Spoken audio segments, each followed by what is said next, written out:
Whew, it has been a week already, and it's only what, Tuesday?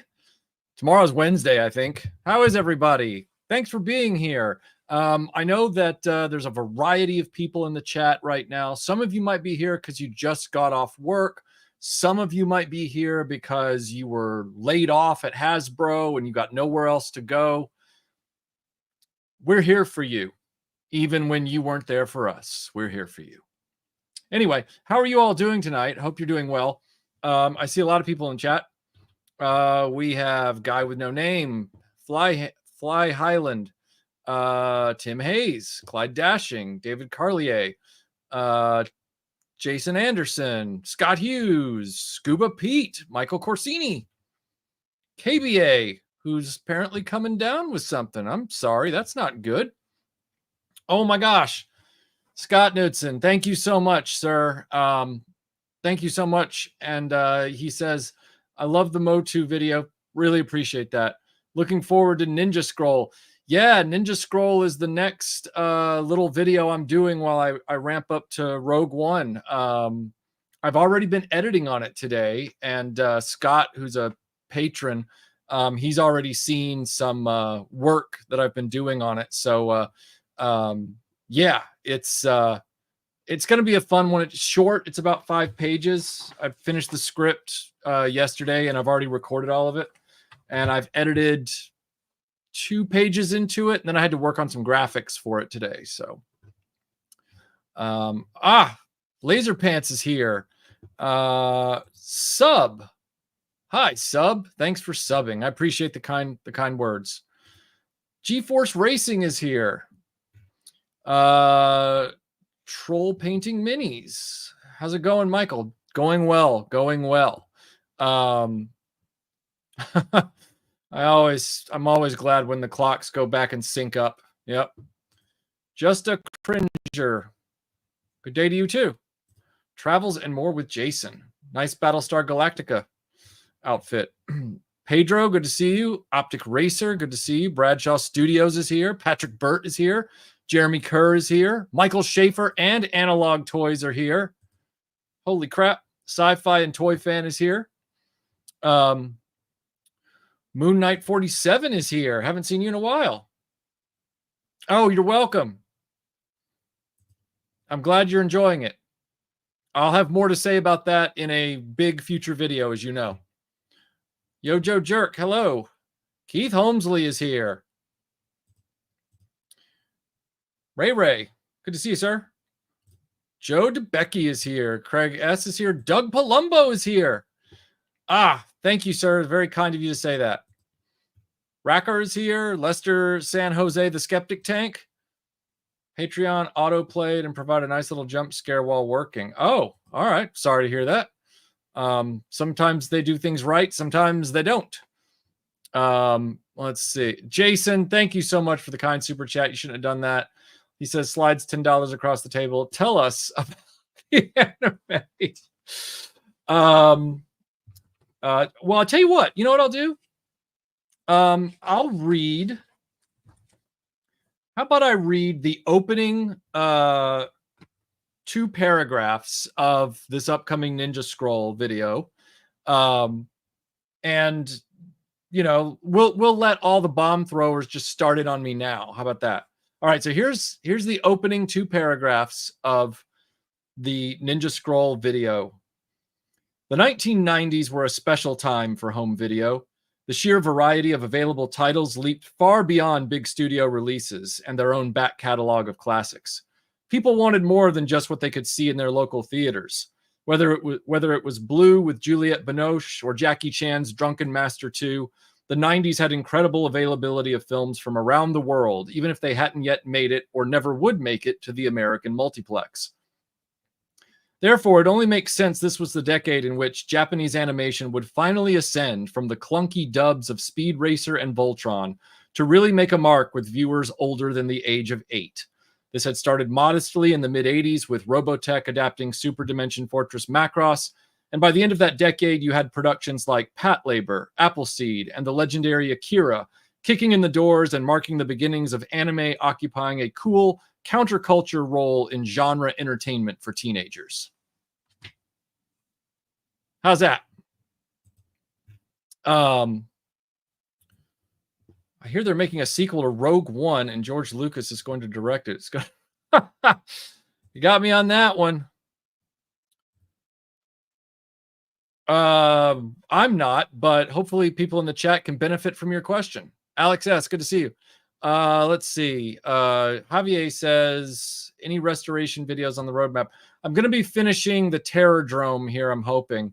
I had to avoid the extreme heat of the summer because you can melt your plastic parts in peroxide in the wrong amount of heat. So I just got to do those last panels and I'll have another restoration video. Yep. 100% KBA, 100%. Crystal Clear 101. Good to see you, sir. What's up, Michael? How's your day going? Doing okay. Got a few boxes to open behind me at some point. Have a few things to talk about here on the channel to ask everybody what they think. Thank you again for all the help on the Masters of the Universe video. For those of you that don't know, Crystal Clear has his own YouTube channel. He does toy commentary and shorts and other things. And he helped me acquire Mossman for that video. Cheers from Belgium. Good to see you, Matto. Stony, good to see you. Vintage Toy Kid. Well, the Masters of the Universe video has the logo on it because certain themes for my videos will always revert back to those brilliant artworks by Dave Song. A certain number of them. So Star Wars Follies, anything about Masters of the Universe. I've kind of been up in the air about G.I. Joe. I think I probably will. Some of them, though, don't really need that. And some of them never had any graphics made. On top of that, it took a long time to get those graphics, because there were so many. And sometimes, understandably, Dave wasn't able to accommodate us because he had a life, with his own challenges and stuff. And I mean that like we all do, bills to pay and relatives to take care of and stuff like that. But as far as the intro goes, I'm not trying to burst your bubble, but the whole reason the intro went away is because all of the people on YouTube changed their viewing habits. So you guys, not literally you guys, but the YouTube audience at large stopped watching videos with intros. Retention on those videos went down precipitously across all channels because people would see these intros and instead of like being just annoyed enough to skip ahead, they would just leave the video. So long intros, they're good for live streams where you're letting everybody know the show is about to start, but they're not good for pre-produced videos anymore. For this channel to survive, that had to go away. And that's the logos will come back every now and then, but the intro song probably won't. Oh, thank you, Coxie. Appreciate that. Thank you very much. David, thank you for the 10 euros, sir. Loved your Motu Origins video too. Thank you so much. I really appreciate that. That's very, very kind of you. Thank you. Guy named Christopher is here. My favorite character from Battlestar Galactica would be who was the girl in the classic series? Hold on. I want to make sure I get this right. Let's see. Yeah, I liked Athena. That was my favorite character. Boba's friend. Good to see you, sir. Damon. Rob K. Okay, so everybody, hey, Robert's Infinite Realms. Yeah, I would, I really like great oaks and I like willow trees a lot. Yeah. I also really like yew trees a lot, crazy looking as they are. Okay. Oh, thanks, Travels. Appreciate that. So everybody, I'm sure some of you have heard, and if not, you're about to hear it. Oh, first of all, let me get through some of these super chats. Wayne, thank you for the $5. Hey, Michael, is there a part 2 of your Bespin playset coming soon? Yeah, it's coming. That thing has to be prepped, and I'm still working through it to get it ready for camera. It's taken too long. Hopefully this winter. Hopefully, because winter is really an appropriate time to talk about Empire Strikes Back anyway. And thanks again for the super chat. Oh, Robert, are you still upset about my assessment of Evangelion? I don't know what to tell you, man.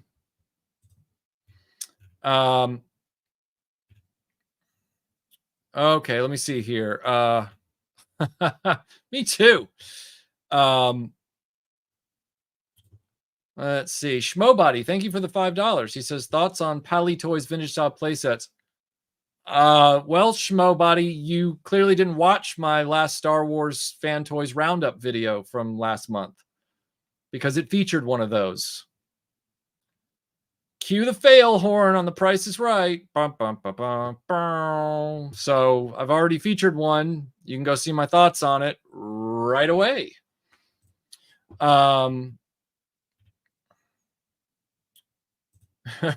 Yeah. How long have we been hearing that? God. It's Oh, thank you, Cedar Stuff, for the kind super chat. He says, love the Motu Origins video. Thank you very much. Have you seen that RetroBlast will be a Mattel Creations exclusive? Really? They finally announced that as a Mattel. Why am I not surprised? Modulok's an exclusive. RetroBlast is an exclusive. Oh, but those Ninja Turtle mashups, those have got to go straight to general retail. I think this is an organized strategy by them at this point. The ones they know people want the most people want the most, because nobody cares about that Ninja Turtle crap. They're price gouging them and making them exclusive and limited. And I don't understand the strategy. I don't understand deliberately pissing off your customers. I don't understand how that benefits you in the long run. So it's a mess. It's a real mess. Yeah. I like Speed Racer, but whew.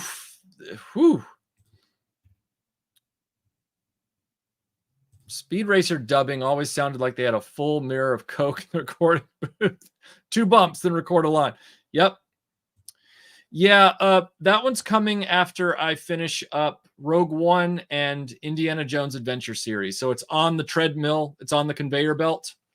I didn't mean to say treadmill, conveyor belt to do that one, but it's third in line of the big feature videos coming up. So first it's Rogue One, then Indiana Jones Adventure Series, then it will be Back to the Future Playmobil. Oh, Dad's Army. Dad's Army. I don't hate Hogan's Heroes. Nobody jump me for that. When people ask questions like this, they act like, that you hate the other thing. I don't. Oh, thank you, Joe. Very, very kind, sir. My first car shared was a 1994 Chevy Blazer. My first car owned was a 2001 Bullitt GT Mustang. Bought in 2001.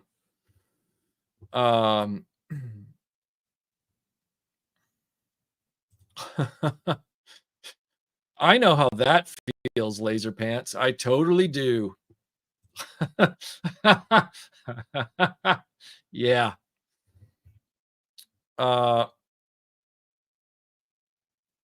Thanks, Optic Racer. Yeah, we just and I appreciate that too, Yippee. It's just you can't predict that. I had people complaining about it after a certain point because their viewing habits were shifting, and you can't. So the secret to a good intro is a really good song that's not cringy, and you have to cut your video elements to the beat. You can't just throw a bunch of crap over it and then hope for the best. Some people don't know how to make montages. Let's see here. My personal favorite were the intros that were obviously a Final Cut Pro template with their name, and they cut metal music over and drag out for, yeah, exactly. Dan Hardcastle, thank you for the £5. Hi, forgive me if I miss an update, but are you still working on your Andor rope? Yes. Here, let me pull up the I'll pull up the what do you call it? The thumbnail for you so you can see it. I'm actively working on Rogue One. So here is the let me get this comment off here. So yeah, so I'm working on it right now. I'm in the scripting phase right now. I'm hoping that I can be done with that script first week in November, and then get started filming it. So yeah. Last call is here, and so is Netter's Network. Thank you for the super chat. You said, ask me anything. If you could go back in time, who would you cast as Indy to take over for Ford? You may have said before. I haven't said anything about that before, because that would have been 88, 89, whenever that was. I'd have to look at a list, Troy, and figure that out, because my recall isn't what it once was, and I don't want to then jump out there with something and then be like, oh, and then screw that up. So let me think about that, but I will definitely come up with an answer. Enjoy the horror movies, Jeremy.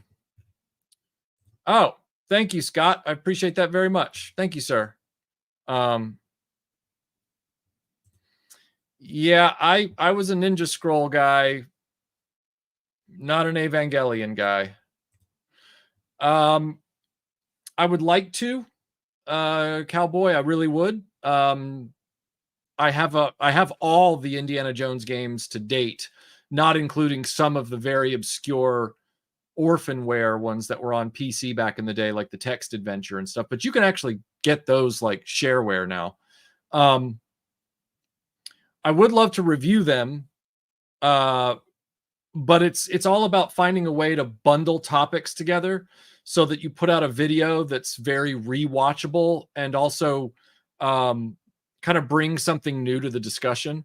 When I did my Star Wars Follies on the Star Wars arcade games, it was a way to do a retrospective on the 3 original arcade games, which is something that I felt like I could do it justice, because the arcade 1-up had come out, and I had played all of them in the arcades as a kid and all that kind of stuff. So I was able to bring an extra added dimension to it. The thing about that is I prefer reviewing like vintage games, because that's what generates a lot of memories for people. The problem is that vintage games on their own, there isn't a lot to them. So like, you could review Pac-Man in like 25 minutes. It's a game that requires great skill and dexterity, but it doesn't take long to explain. Angry Video Game Nerd has already done, the business on Indiana Jones games of the past. Now, that doesn't preclude me from doing my own review of them. Certainly, I would have a unique perspective. But I would want to bundle them somehow in a way that made sense, like the Star Wars arcade Follies. And I just haven't figured that out yet. Also, some of those games are almost impossible to get running on PC. Excuse me. So some of the later games, like Indiana Jones and the Infernal Machine, you can get it off Steam and you can run it. And I was playing it again for the first time a while back, like just a few months ago, and really enjoying it. But then these weird bugs happen where you're stuck. Like I'm at a final boss at the end of a level, and the boss is just stuck on a wall way up high where I can't get to him. So I can't kill him, so I'm stuck. So I can't really review the game. And I had been hoping to review that one.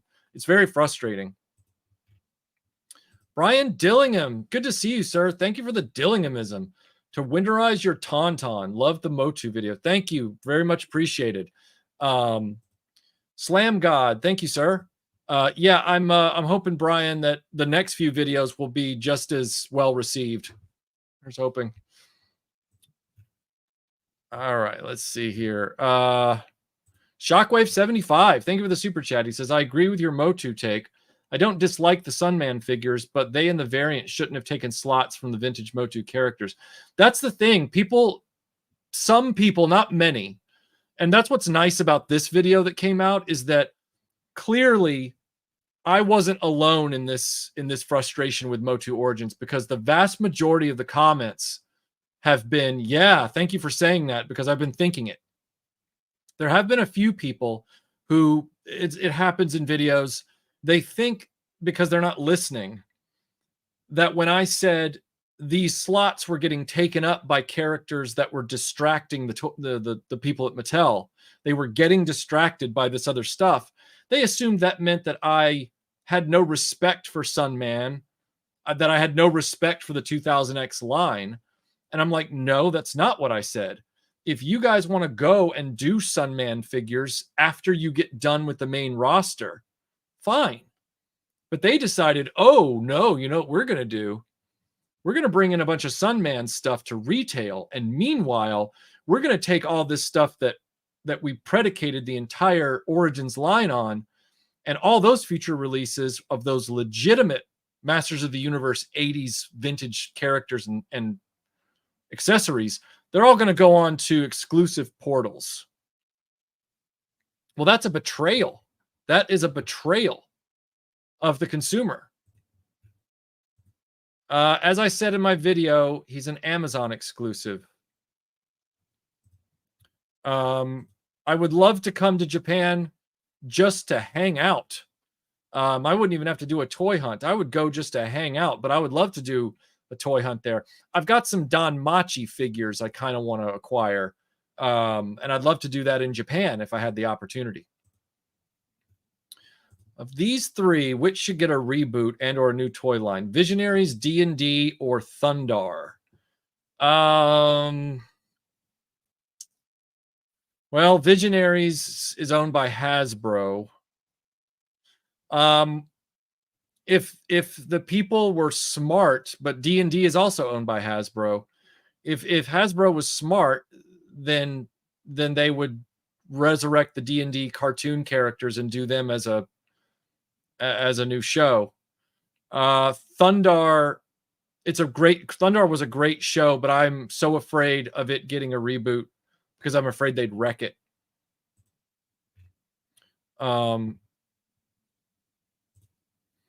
now understand what you mean when you say that I fanboy over certain things. After seeing how people drool over things I loathe, like anime, but your videos on anime are great. See, that's the thing. I'm not trying to guide people in one direction or another. Like, if somebody wants to hate anime, that's fine. If somebody's not interested in Jason the Wheeled Warriors, as another example, that's fine. Most of the time I'm making videos about things I'm not even interested in, like that. Like, I have interests, like Indiana Jones, but I make videos about things that I find interesting in the moment, but I'm not necessarily a super fan of them. Doesn't mean I hate them. Just means that I'm not going to really think about them after I do the homework and put the video together. I think what's always frustrated me is there's a certain pie slice of the YouTube audience that even when they build trust in the content creator, they don't ever give them the benefit of the doubt on a video that's of a topic they've never heard of. Every single person that I've spoken to in person or online who took the time to watch the Spice Girls video, they were like, wow, that was really interesting. And I'm like, yeah. And then they're like, so are you like a Spice Girls collector now? And I'm like, no. Like, I have the 5 dolls from when I did the video because I got them for the video and that's it. But I'm not like a Spice Girls collector. I just found the story interesting enough to make the video and then hoped that that would be interesting to everybody else. And to the people that have watched it, it was, You may never have heard of Kandagawa Jet Girls. I bet you'd love my video on it, though, if General you, if you wanted to watch it. I try to make things entertaining. Oh,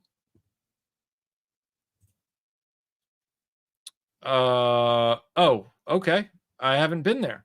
But is that the no, that's in Cincinnati. I'm thinking of something else.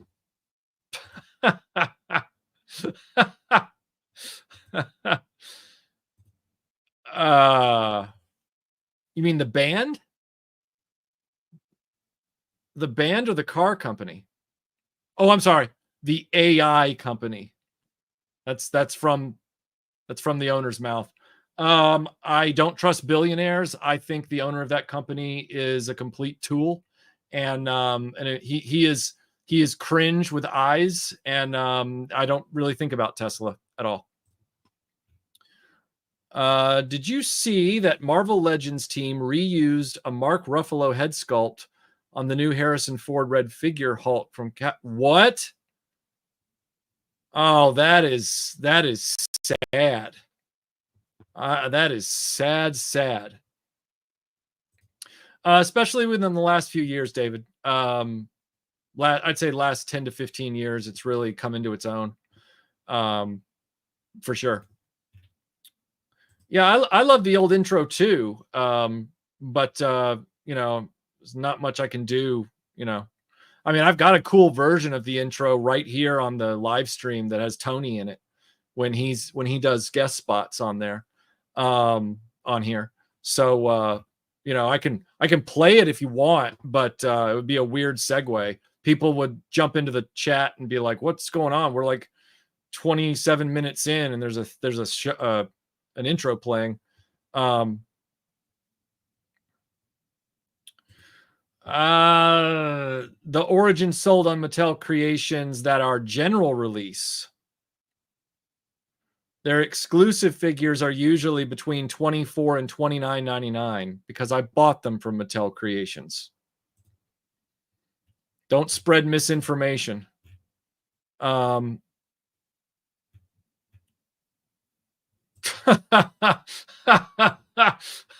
that's good. Oh, that's good. That made my day. Charlie, I answered your question earlier. I'm behind in the chat. Please don't spam the chat repeatedly. Ask the question once. I'll get to it. Repeating questions in the chat only annoys everybody else. Please don't do that. That's not good protocol.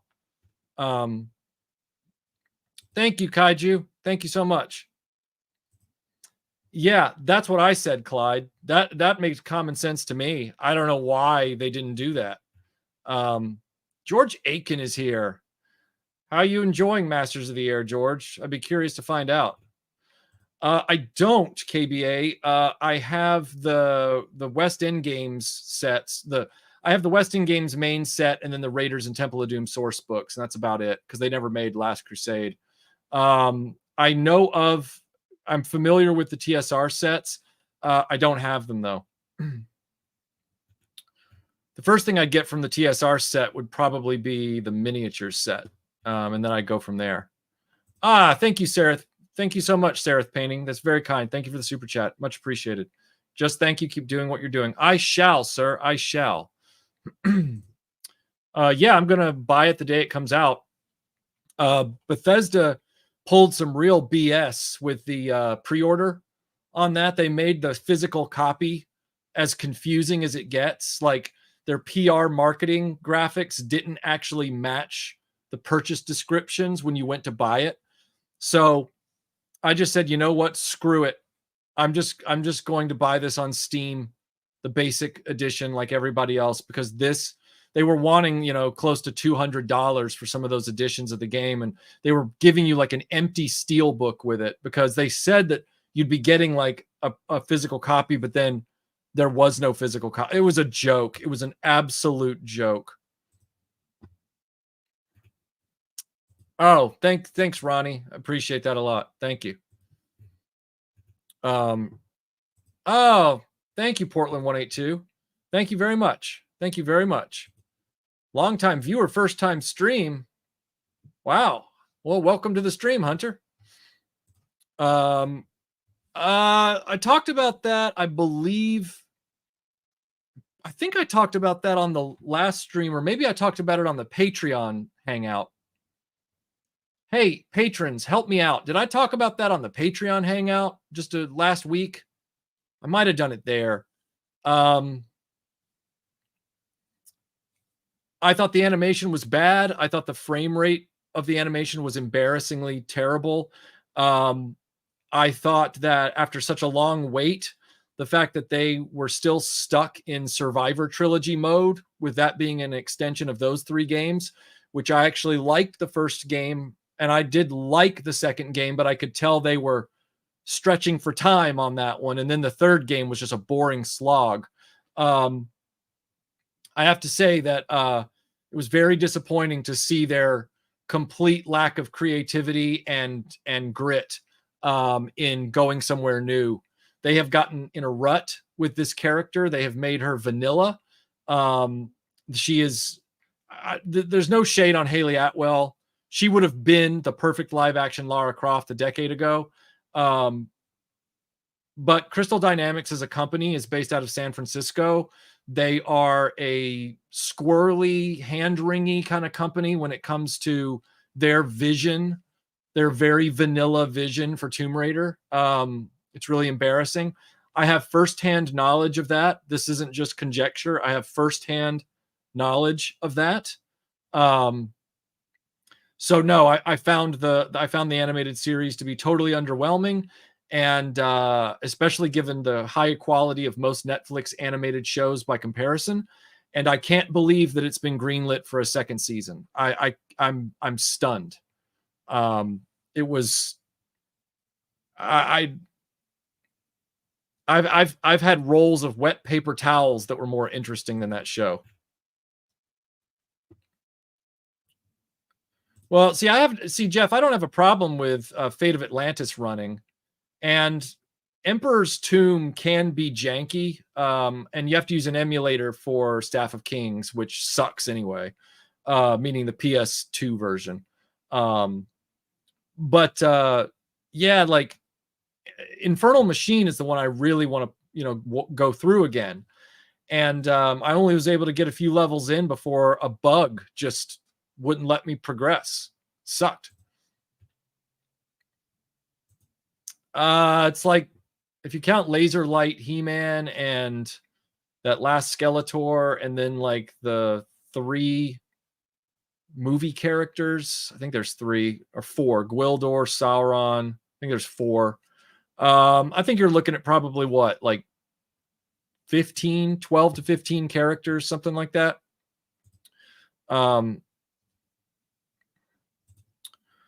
Yeah, my favorite album of all time is Rhythm of Love by Kylie Minogue from 1990. That's not a joke. Everybody can confirm that for me in the chat, because they've been here for years and they know that I'm a massive Kylie Minogue fan.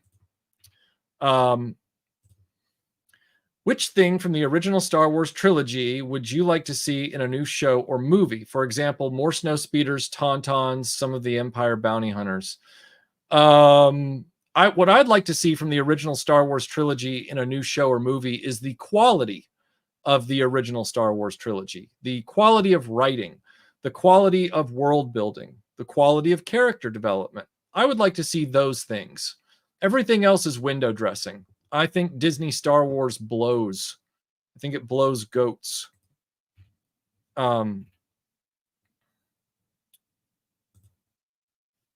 Yeah, and he should be played in a live action movie by Will Ferrell. Supernatural should have been an animated series. I'm seeing more and more Supernaturals fans. So, well, yeah, they did the figures. He was talking about a reboot of the show. The figures had never been made until they made them. So he's talking about a reboot of the show, not the toy line. I watch your videos about stuff I have no clue about, like Motu. Love your presenting style. Thank you. I really genuinely appreciate that. Thank you. Thanks, Ronnie. Thank you, sir. Yeah, me too. There was somebody that was trying to do these really like expensive, like 3D printed versions of them, but they only made like 5 in a run or something, and I didn't find out till later. Favorite Kylie Minogue song is that's I have a ton of beloved Kylie Minogue songs. My favorite, of course, is Step Back in Time. My favorite album, of course, is Rhythm of Love with Step Back in Time on it. But I have all of her albums. I have all of them. So, and a number of remixes and other editions as well. And they're all right above my head.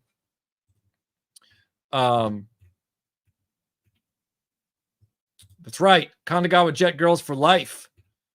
Dreamland, that is a question for Melinda and Conrad. I have no idea. I wish I had an answer for you, but I have no idea. Thank you, Joe. I appreciate that.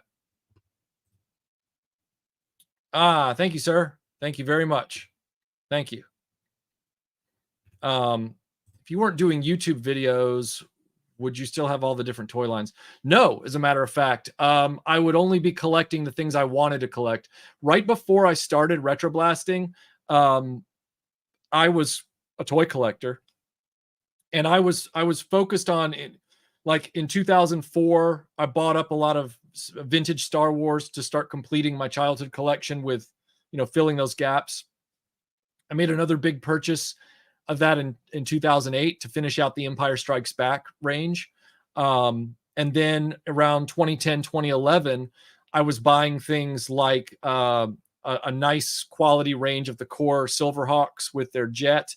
I was buying the Voltron Panache Place stuff and my own Matchbox Lion to finally have a complete one. Matchbox, Voltron Lion bot. And I was buying up some of the original G.I. Joes and things like that. And I was trying to find parts for some of my childhood things that had gone missing. But as far as like once the channel started, there were a lot of lines that I probably never would have bought into that I started, trying to collect for videos. So like Wheeled Warriors, Starcom, I might have gone and bought on my own, possibly. Sectars, Centurions, Defenders of the Earth, Tron, stuff like that. Chuck Norris's Karate Commandos. A lot of those were bought for the purposes of the channel. Now, I'm glad I did, because there are some that I've discovered I really, really love the property to the extent that even if I go ahead and sell my collection down the road, like part of my collection, if I sell the RetroBlasting part of the collection, there are things I'll keep that I wouldn't have thought to collect before. So like, I'm not going to get rid of my Robotech Macross stuff. I'm going to keep that. Some of that other stuff, though, it's up for grabs, like Chris Star and stuff like that.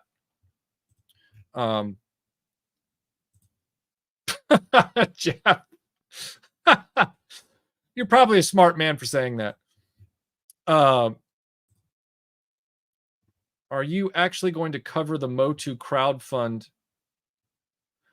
My answer to Broken Vader is my answer to you.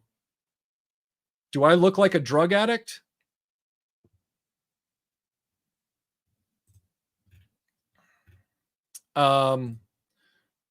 Yeah. No, I haven't.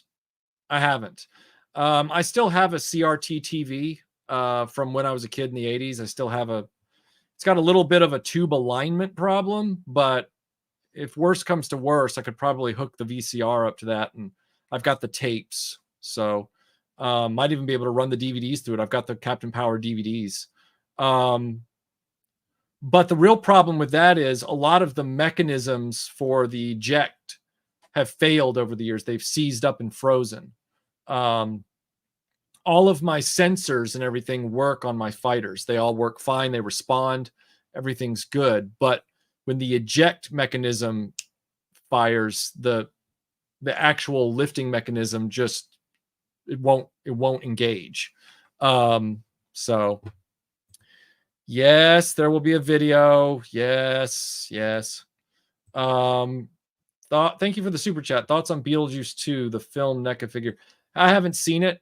I was never really a Beetlejuice guy back in the day because I wasn't really a horror movie person, and Beetlejuice is kind of horror adjacent, so I wasn't really into it. But yeah, I haven't seen it. I don't have an opinion. Toy companies crowdfunding is a scam. Yep. Any advice on getting in front of camera? One, people think that their voices sound funny when they hear them recorded, when they hear them played back after recording. People are like, oh, I don't want to hear my own voice. It only sounds weird for like the first 5 video productions. And then after that first 5, it's like your brain is finally riding a bike and finds its balance, because your voice outside doesn't actually sound different from inside. You're just not used to hearing yourself talk back at you. And so your brain kind of glitches.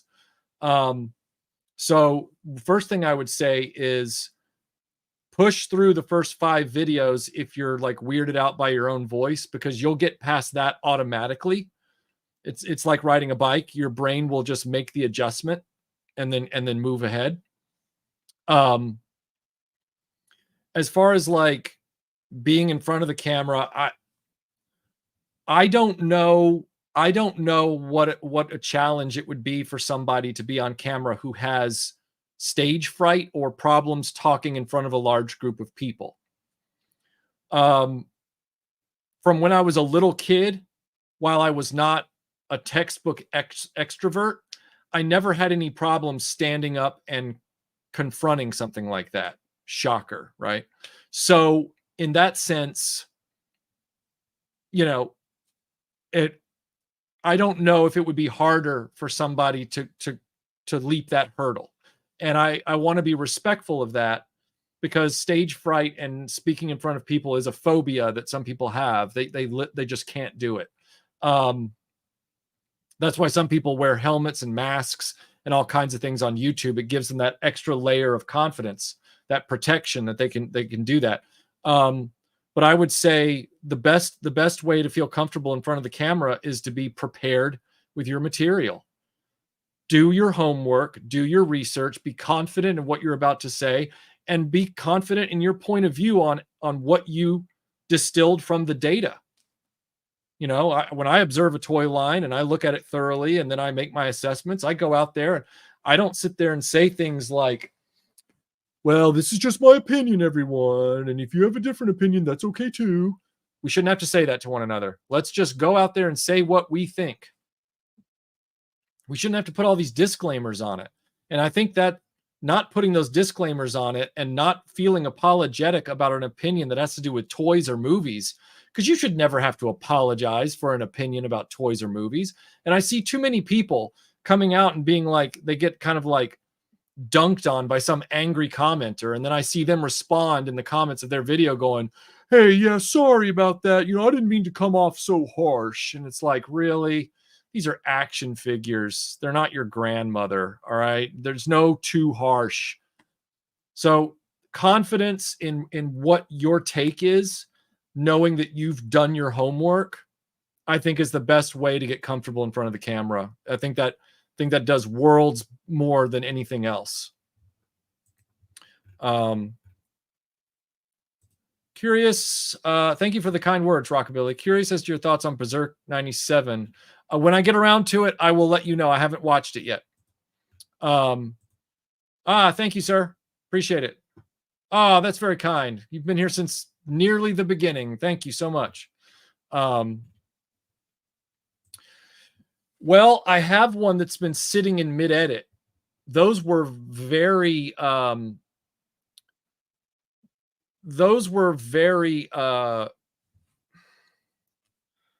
time-intensive videos, and I was very proud of them. I really enjoyed working on those. And right around the time that we were getting that off the ground, my co-host had to make a big move out of state. He and I are still in communication. his life has kind of changed a little bit. And then on top of that, YouTube pulled that stunt with all those shorts.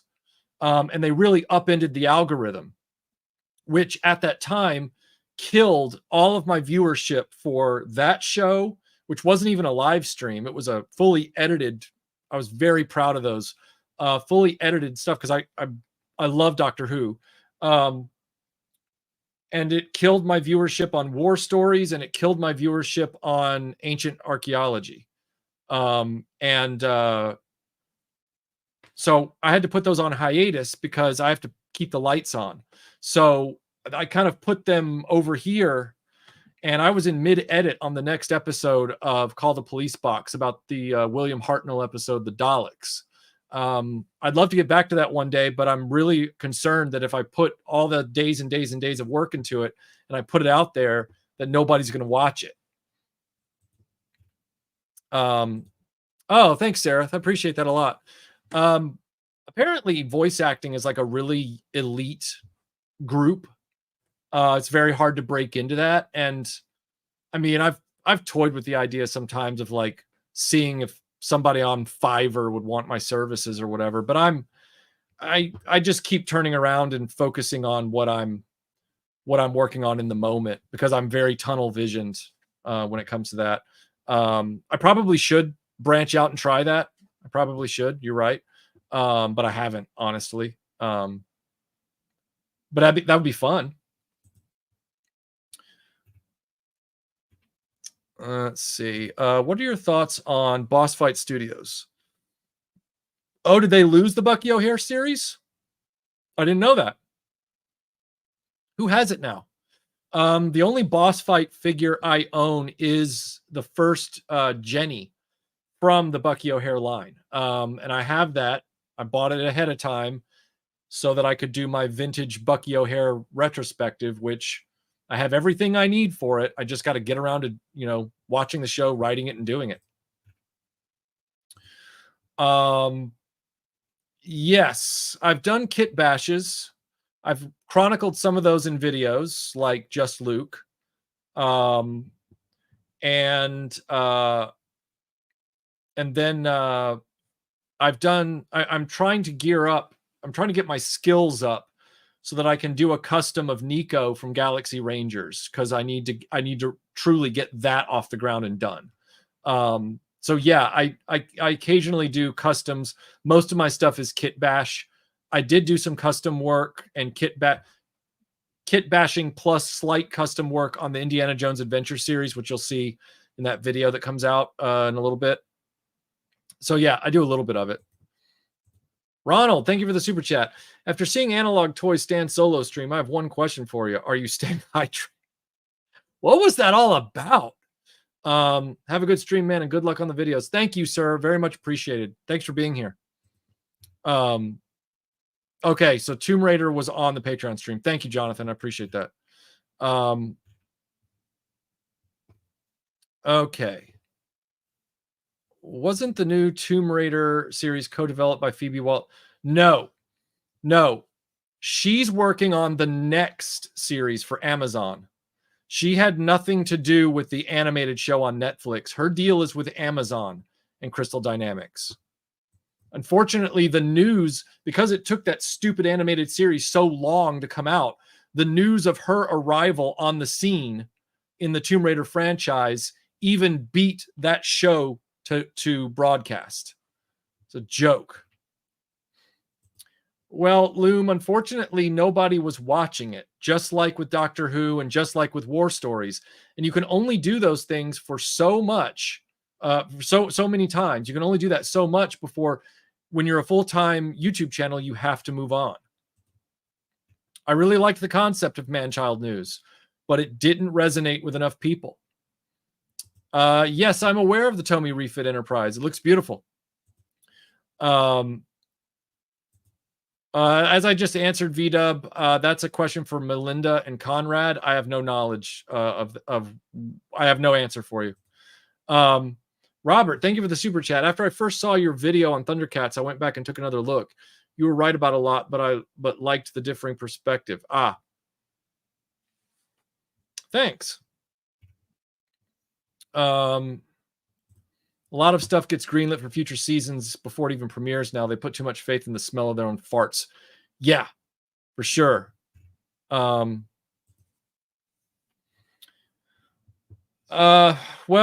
Pete, that would normally be fine, except I haven't been keeping up with them. So if you're okay, so you're referring to War for Cybertron, Legacy of Cybertron, and Studio Series 86. That's a lot of characters that I would have to go figure out which editions to buy and all that stuff. I'm not saying I wouldn't do it. I'm saying it would be a long time before I did. Is it fair to call Transformers a dying, mostly dead brand like Star Wars and Star Trek? I mean, depending on how you feel about their latest media endeavors, Transformers seems to be the only thing that's consistently performing on toy aisles for Hasbro at this point. So who knows? What toy line would you bring back if you could with no holes barred? What toy line would I bring back with no holes barred? Well, I guess I would have to say that I would really like somebody competent to finally realize Silverhawks the way they should be. Super 7 did not achieve that. So, yeah, Brian, I don't count Meteorbs at all. Yeah, apparently it's still happening, but it's not at Netflix. It's over at Amazon. I assume we're referring to Kylie as Cammy, right, Miami? And the true fans know of a thing called the Kylie. Oh man. Guys, you don't have to repeat your questions. Thanks, Paul. Very kind. So far my neck is doing okay. I'm hoping that come December, January, that it stays that way when it dips into those cold roller coasters, especially here in Georgia. When the barometric pressure is doing this, it's hard on my neck. Thanks, Just Jeff. Very kind. For smokes and road beers. Also for the Kylie. Thank you, sir. Very kind. Thanks for being here. I think the Mondo Ghostbusters are pornographically expensive. I don't understand why they're that expensive per unit. And while they look very nice, I can't justify the cost. I used to think Storm collectibles were bad. And then I saw those prices and I was like, okay, never mind. Thanks, Mayumi. Thank you very much. I like my G.I. Joe segments too. They're fun. I think they're fun. I should let everybody else decide. If you're planning to do more Lego stuff, I'd look at the new Lego City space sets. They have strong alien vibes to them, and the Arctic set has. Oh, okay. Thanks, Star-Lord. I'll look into that. I think it's hilarious. Yeah, I mean, look, this isn't the first time that a director has gone out with their sequel and stretched their wings to the extent that they're like, I can finally realize my vision. And then you find out that their vision wasn't your vision all along and that their vision was really dumb. Like if you take, watch this, everyone. I'm about to make everybody hate me. If you take the original trilogy as it was theatrically in the 70s and 80s, and then you look at the prequel trilogy as the sequel when George Lucas had all the money in the world, a massively bigger budget, more technology, and he said, I'm finally able to realize my vision of this. And we all went, that was your vision all along? So when you have your vision fully realized, you suck. But when you make what you feel is a compromised vision, you're awesome. So what I'm saying with that is it's not necessarily that he's changing the source material just to make people mad. It could very well be that He just had a weird vision of what he wanted the sequel to be. Hey, thank you for the kind words. What's with the Hey, Michael, I'm a big fan of your channel and always love your content. What's the Now that we're talking about songs, have you gone down the rabbit hole of tuning into Japanese songs as well? Do you have any anime soundtrack CDs in your collection? Yes, I do, as a matter of fact. I have the soundtracks for Rascal Does Not Dream, and I have the soundtracks, multiple soundtracks for both. So I have multiple discs for Rascal Does Not Dream, and I have multiple discs for Haganai. Direct from Japan, Obi strips, all that stuff. Yep. But my favorite soundtrack so far is Danmachi. So that orchestral score stands up against any classic movie score that we grew up with. It is that good. You can listen to that music even if you're not interested in watching Danmachi. It's really, really good. Very much so. Am I a fan of Ranma 1/2? I know what it is. I know the premise. Haven't seen it yet, and I understand that they've just sort of relaunched it with a new adaptation. I always want to see the original first, so one day I will get around to watching it, but I am very aware of it. How do you feel about Hasbro Loyal Subjects deal to bring back Mask, ROM, and Gem? I think it's Hasbro being cowardly. They don't have the ability to make their own stuff. Does anyone else find that weird? Why are they having all these other companies do it when they're the owners and it's because it's easier to just collect a licensing check is what it is. Corporate executive wastrels. I never had Dino Riders as a kid, thanks to Wolfie. I have a number of them now, which I will eventually do a video on. I had a Manglore as a kid, the big swamp monster looking guy. He's not a swamp monster, he's the green dude. Never really worked all that well. Kind of got thrown away quickly because didn't really go back together after you ripped it apart. Let's see. Oh, Zigma Experiment. Thank you so much for 20 quid.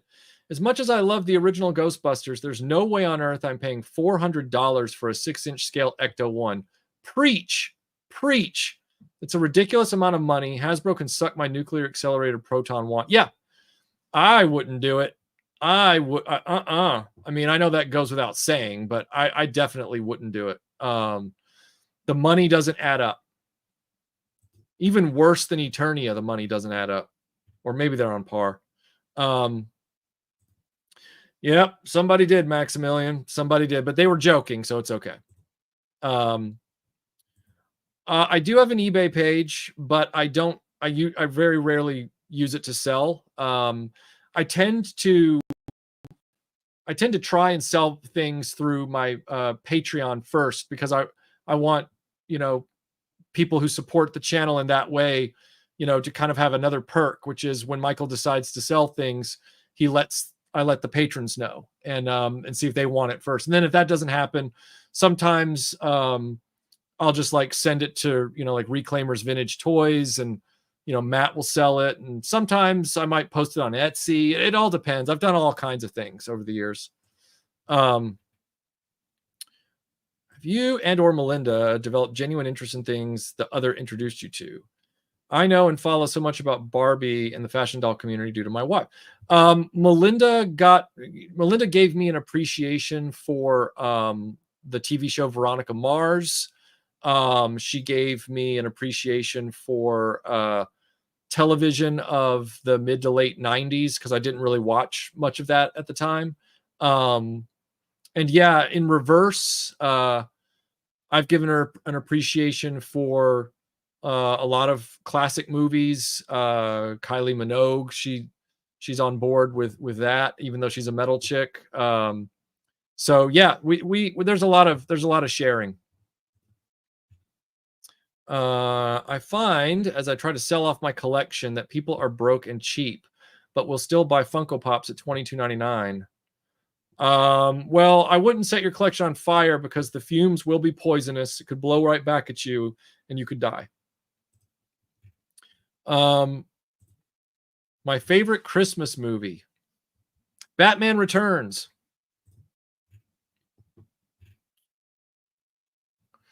Yeah, it's all about like what your particular challenges are and how you feel it's best to confront those. But yeah, I mean, barring stage fright, it would really just be about technical process issues. I did live radio for years. You never get used to hearing the sound of your own voice. I did. Uh, don't generalize now. I didn't have a problem. Ah, Patrick, holy crap. Thank you for the very kind super chat. That's too generous, sir. He says, not sure if you or someone on the stream might know, but I'm going to London in December to attend Paul McCartney's last concert. Is there a good vintage toy store I can visit? Looking for a Palatoy Death Star while I'm there. Well, if Scuba Pete responds in the chat, look for him because he knows a lot of the vintage toy stores there. Scuba Pete has been there several times, specifically for toy hunts. So,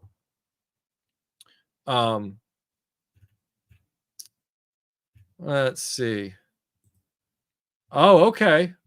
Was he checking to see if he was standing on plastic?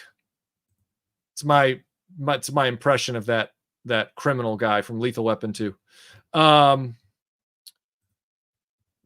Really good advice on being comfy with your own voice. I also find that the time spent going through the process of cutting the audio. Yeah, exactly. That's what I mean by 3 to 5 videos in, because you've done the editing on it as well.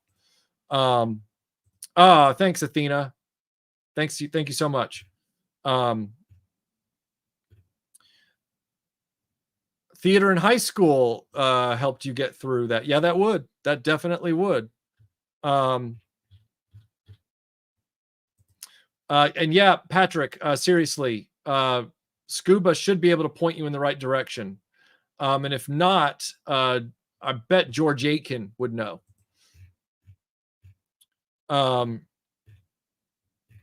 Let's see. I know I'm behind on the.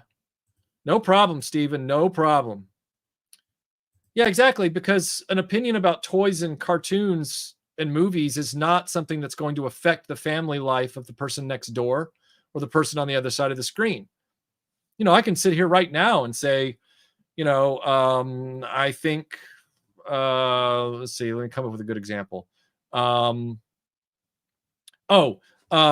can say, I have no interest in Captain Planet and I could care less about the toy line. And I think it goes for stupid amounts of money now that makes no sense. Everybody and their kids and their pets are just fine after I said that. It hasn't affected their health care. It hasn't affected their income. It hasn't, right? So when people get worked up and spun up about that, sometimes because I didn't say, well, this is just my opinion. It's like, well, no crap. It's just my opinion. That should be obvious.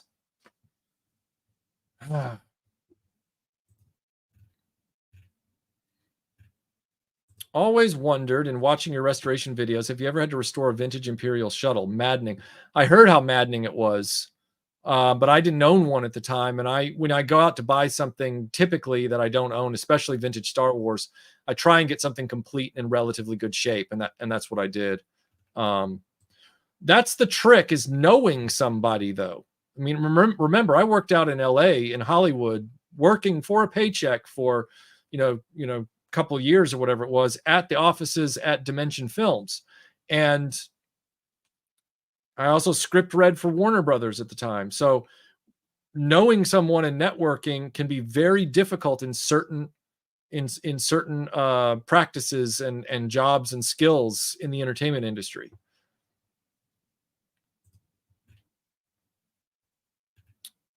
I wonder why there was no new war stories. And thank you. Oh, yeah. Again, I would love to. I would love to bring it back. It's just a matter of, will people watch it?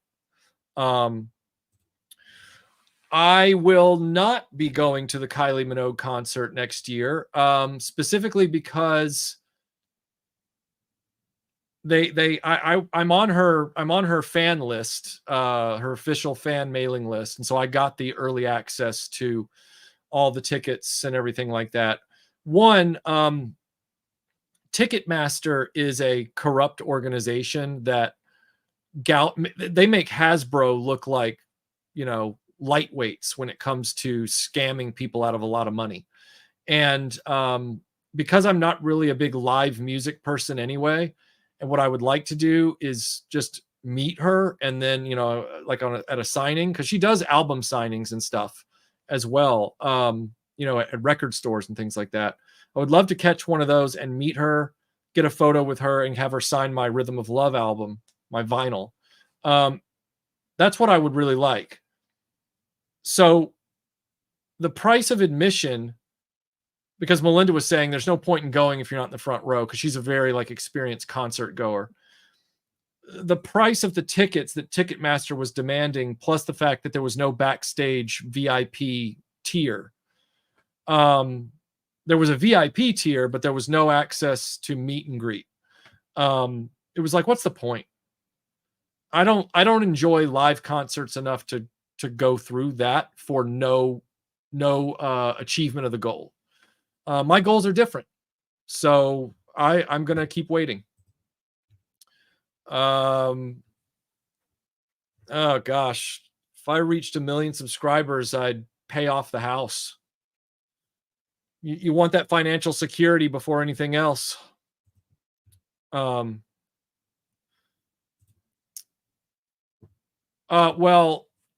this might sound like haram, but I would start with season 12, with the beginning of Tom Baker's Doctor.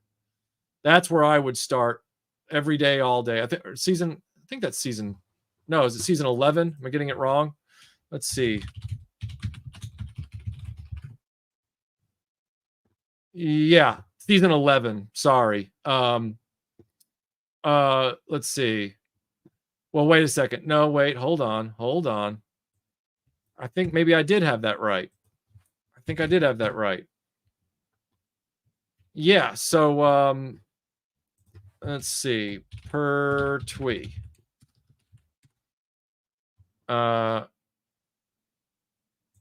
Yeah. So sorry, you want season 12.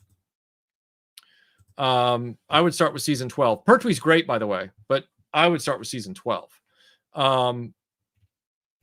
But if you're not into old television shows, then I guess you can start in 2005 with Christopher Eccleston. I like Christopher Eccleston, but I prefer to watch the classics. Some of my favorite videos from RetroBlasting's early years are your BMX restoration videos. Will those projects ever be revisited? Well, I'd like to get my childhood BMX back on its tires at some point. It's just hard right now because I don't have any space to work on those kind of projects. Are you folks doing anything for Halloween? Oh, you're asking people in the chat. Got it. Have you watched From? It's awesome. Oh, I haven't seen that, Retro. I haven't seen that. I'm not saying it can't possibly come back at some point. I'm just saying it's a tall order. I never said anything about the show being my reason for disliking Cops. You said that. I didn't say that. I've always said the toys are goofy looking. The toys are gangly and disproportionate. They're not appealingly sculpted. They make no sense. That's why I don't like it. It has nothing to do with the show. Wherever you're getting that, don't put those words in my mouth. I mean, yeah, that's true. I could. You're right. I could. I agree, Robert. I agree. Yeah, Stan Solo's amazing. Stan Solo is an amazing toy maker.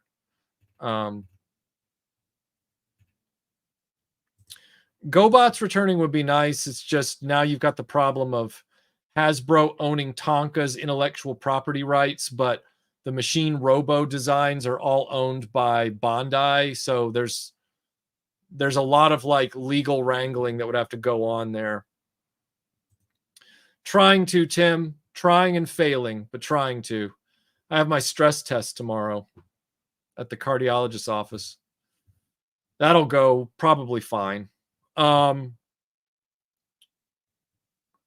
Let's see.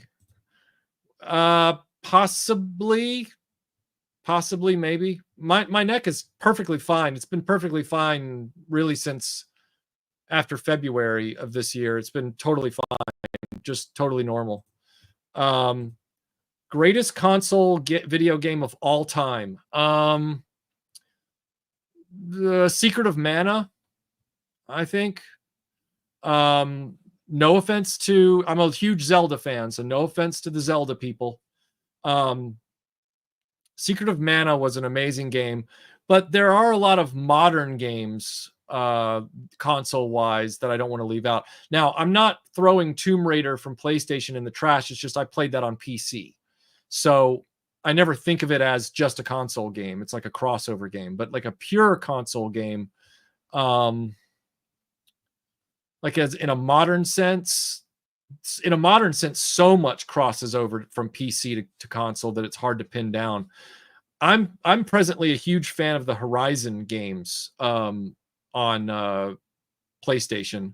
They're also, I can't remember if they're on Xbox or not, and they just recently, relatively speaking, got ported over to PC. But I played them on PlayStation 5, so I like those a lot. Have you ever gotten around to watching the new season of Ancient Apocalypse? I watched the whole thing. And I've been re-listening to the audiobook of Magicians of the Gods. So yeah, I'm a huge Graham Hancock supporter. I really love his show. Not really sure why Keanu Reeves was in the second season. Seemed a little shoehorned in. But I really liked the actual content of the show as always. He never wastes our time. I feel he's building up to something. Hopefully he'll get a third season.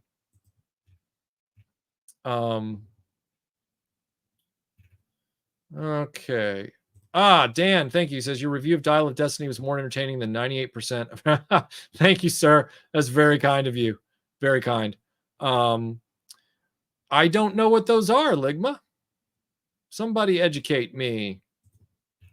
There was another channel that made the argument that Lucas killed Star Wars and that Disney put the final nail in the coffin. I think George Lucas knowingly sold Disney a corpse. And Disney, being a corporation, was too stupid to figure that out because they never know what's going on in the outside world about not only their own stuff, but everybody else's. They have to get these focus teams in there to like whiteboard stuff. When you have to whiteboard what you think Star Wars is and somebody puts dragons on the whiteboard like you saw, you're toast.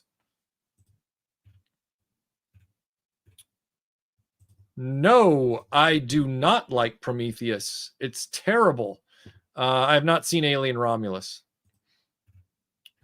Thoughts on Nacelle Toys Star Trek license? I feel like I've seen those figures in a photo, but I can't remember specifics. So I apologize. I don't know how to answer your question. I don't think we will officially. I don't think we will. I think there's some sort of contractual clause at this point because what else can explain it? That George Lucas has put in there that says you can own this, but you can't release old versions. Eric, I've mentioned many times that I grew up with a Laserdisc player in high school. I asked for a Laserdisc player the Christmas of 1994. And I still have it to this day, and it still works. Panasonic dual laser. I've talked about this before, and yes, I have a number of Laserdiscs still. I did not keep them all because they're very heavy and they're hard to move from place to place. But I kept what I felt were the essential ones. Anime soundtracks, you say? Shika noko noko noko koshitanta. Yeah, thanks for the super chat, man. Yeah, I've tried to watch that show.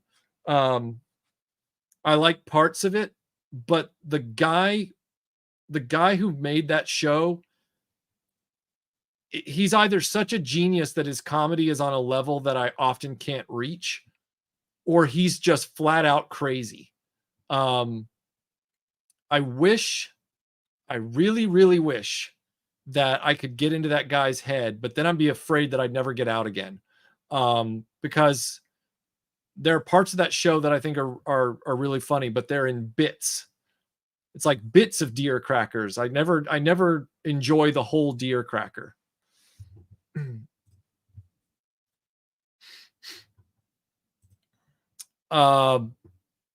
What are you referring to? You referring to the Tomb Raider thing? I wasn't going to expound on that for now. I haven't watched Don Machi in a while. Well, you need to be rewatching it because the fifth season just started. So they're on the fifth season now, and new episodes are coming out every Thursday. It's awesome. Let's see. Yeah, let's see. Necessity is indeed the mother of inventiveness. That's also why vintage video games still hold up and some of the more recent AAA games flop. Yep. Thank you for the super chat, Darth. As I said, I've said it many times, all of Super 7's prices are ridiculous and outrageous. All of them. Super 7 is owned by a man who refuses to move away from San Francisco. You see a pattern here? The Tomb Raider owners, Super 7, they're all in San Fran. A few YouTubers are in San Fran. They're all there trying to bankroll their overly expensive lifestyle. So of course he's gouging the hell out of the prices on those. He's a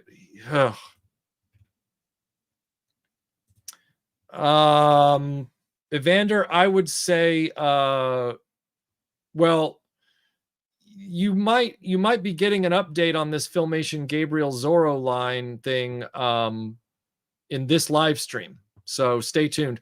But yes, I would like to do some. I don't know why, but I keep considering doing Starcom for some reason. I would put Ben. I would put Boba Fett in the battery compartment of the Y-wing. He would stow away in the Y-wing, and Luke didn't know.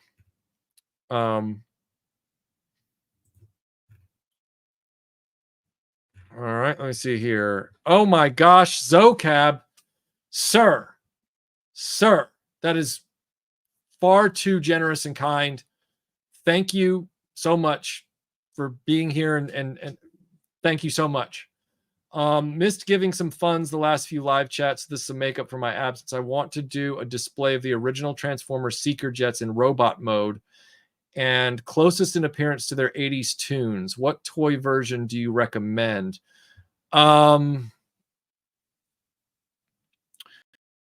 Well, if you can spring for it, you can always get the latest releases of the Masterpiece editions. Those can be a little pricey. The ones in the Classics Chug line weren't bad, but some of them were hard to get because they were, some were exclusives, and it was really annoying. I don't know. Somebody needs to chime in the chat. I don't know how they've shaken out in the current, War and Siege of Cybertron lines and the Studio Select 86 lines. I assume, based on the praise people have been giving those lines, they probably look pretty good. So if the Studio Select 86 line has done them, then I would suggest that, because people seem really happy with them. And thank you again for always supporting the channel and giving us your enthusiasm and your benefit of the doubt. Thank you so much, man. Let's see. Hasbro's licensing out their own brands is pathetic. Yeah, they're licensing out their own brands while they're draining away their own coffers with super high, Disney licensing fees for this other stuff. It defies logic. Subraxis, thank you for the 10 quid. Hey, Michael, I noticed on several of your videos the Starcom toys in your collection. Do you plan to produce one of excellent retrospective documentaries about this criminally overlooked toy line? Yeah, as a matter of fact, just a second ago, that's funny that you just mentioned that. I was just asked if I was going to be doing any more retrospectives, and I've been considering doing Starcom as like a way. It was either Starcom or Sectars, one or the other. I was probably gonna do, really to just get back in the mode for it, because they don't have many cartoon episodes I have to slog through, which would then get me back to fighting weight, so that I could then do 65 episode cartoon runs and stuff like that. But yes, I want to and intend to do a Starcom retrospective. That's going to be tough, because that one requires the toys, and they're very, very expensive, and I don't have them. They were right before my time, and they're highly, highly collectible now. I would have to go film someone's collection independently. So, yeah. Didn't you once mention Melinda trying to get you into wrestling? She got into a fascination with wrestling when she was doing some work, I think for a Dreamland or something. But no, she didn't try and pull me into it. She just talked my ear off about it for a little bit. Just heard the Voltron reboot will be reimagined for live action. Yeah, we talked about that, I think, on either the Patreon stream or maybe the last live stream. I'm not interested in fiddling with that. I'll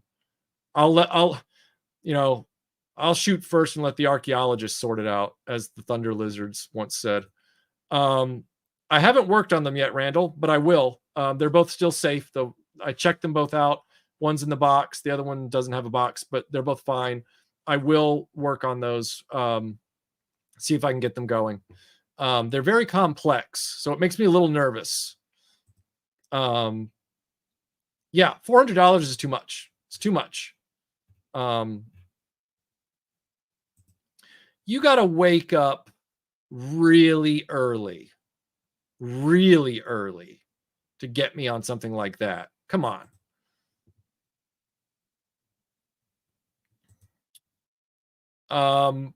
Well, the 2001 track from the Fever album is my preference, but I'm familiar with the other. But no, I'm a massive listener of the 2001 track.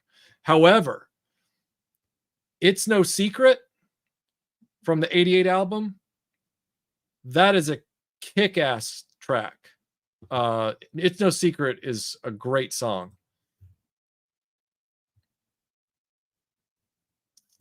Well, Kidult's gonna Kidult, Fiddle Chips. This may be a bit of a stretch to ask, but I know you spent some time in the UK and at least know about model. So I was wondering if you know about Warhammer 40K and what you think. My brother grew up on 40K when we lived there. He's still into it now. My brother is and was then a massive, massive Warhammer 40K and Warhammer Fantasy Battle miniatures collector and rule books collector and all that stuff. So my brother is, he's featured in the Dungeons and Dragons retrospective. So when you watch that video, look behind him at all those role-playing books. Jonathan is a massive Warhammer guy. I'm very familiar with it. I even painted one of the Space Marines for him when we were kids in England one time. Just one. I just did one, but I did. And it was terrible. Yeah, there was, Ben. Oh, there was.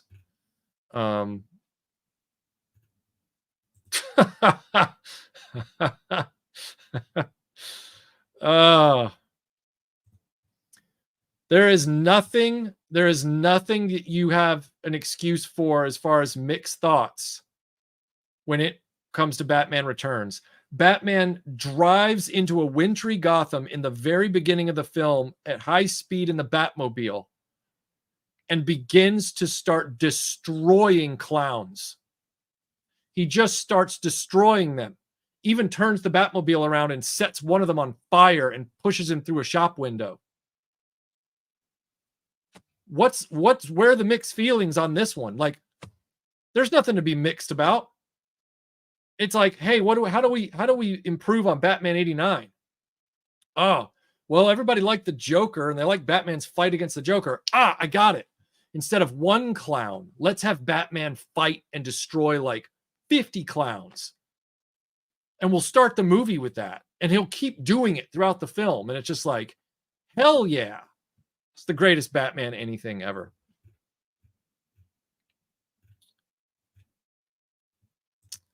That would involve both the cost of the tickets and the flight. So, I mean, like I said, she's coming to Atlanta in April. As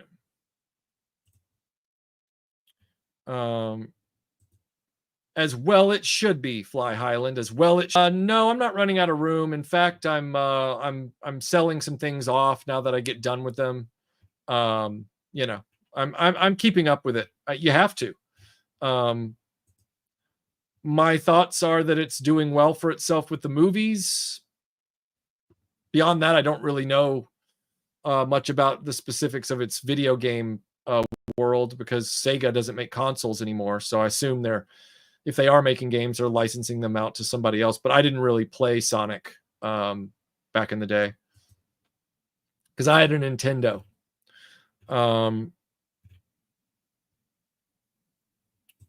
That's true, Rob.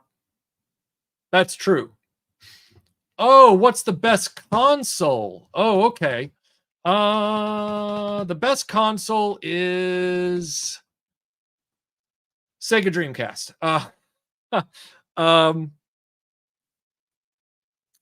I've seriously heard, by the way, that Sega Dreamcast was an amazingly advanced console that just didn't have a chance in the Xbox, PlayStation, Nintendo crunch, which is too bad. Best console though.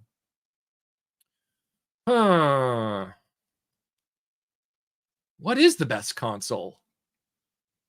I honestly don't have an answer for that. I mean, I think it would be probably a three-way fight between the Nintendo, the Genesis Mega Drive, and the Super Nintendo for dominance. I mean, I know PlayStation made a big splash, so you can't rule that one out either, but the real console wars were going on, you know, then. When I was at that Ohio Toy Show with Scuba Pete, there was one guy at one booth that had like an operational Neo Geo with those massive cartridges. That was like the second time in my whole life I'd seen one of those in person. And I can't say it's the best console ever because it had no reach, but it was impressive nonetheless. Very, very impressive piece of hardware. So yeah, I'm kind of leaning toward the whole NES, Mega Drive, Super NES battle.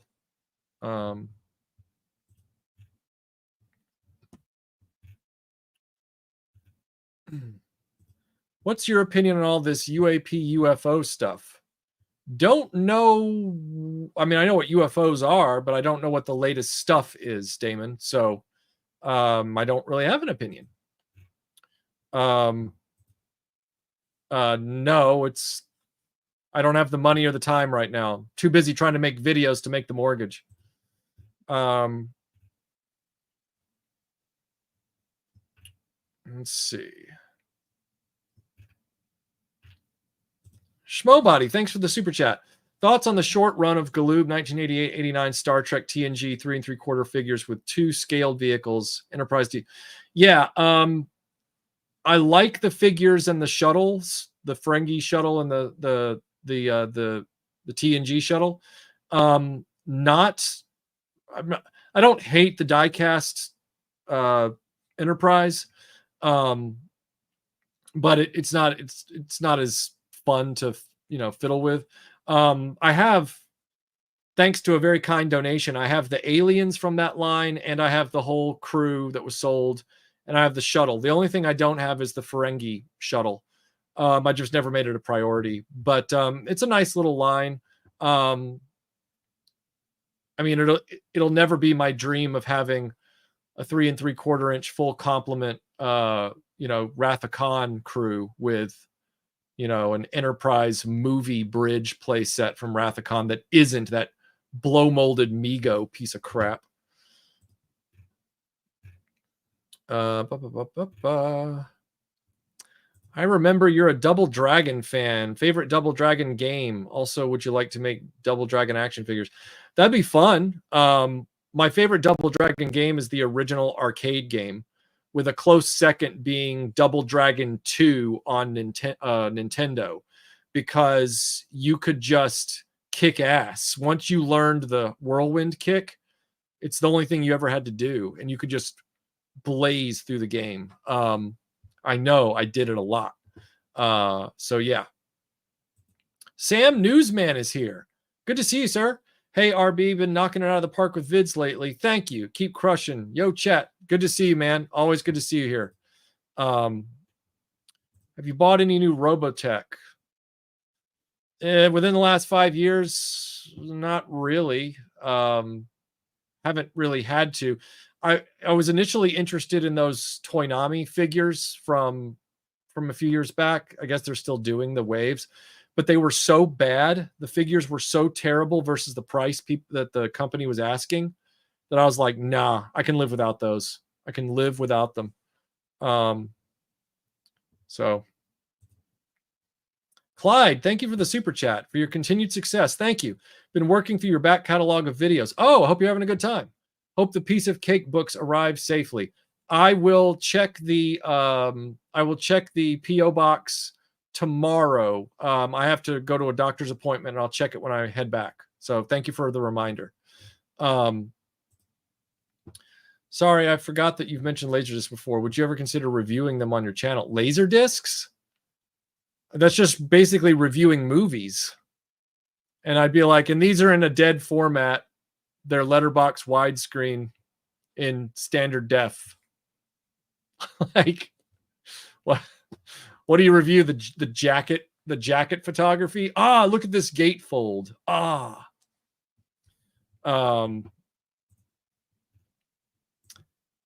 Dear friend Nokotan is a gigantic hit of the crack pipe. Yeah, it is. Yeah, it is. Just answered that. Yes, I am aware of the Super Friends Complete series. It is very expensive, though. It's like over $100. So I keep wondering if I even need it. But somebody has been kind enough. I just need to send them my PO box. Someone has been kind enough. They say they want to send me a copy. So I need to do that after this stream. I'll admit I haven't seen your Dial of Destiny review, but that's a great way to start a sentence. But only because I couldn't bring myself to watch the actual film. Would I need to watch a movie I expect to hate in order to enjoy your review? Everybody who's seen my Indiana Jones 5 review, tell Paul what I'm already going to say to him, which is, do you really think that a 4-hour review is going to leave you in the dark on any part of that movie? Do you think there's any stone left unturned in a 4-hour analysis of Indiana Jones 5? Ergo, do you think you actually need to watch the movie to enjoy the review? If you don't want to watch the movie, then my review is the perfect option for you.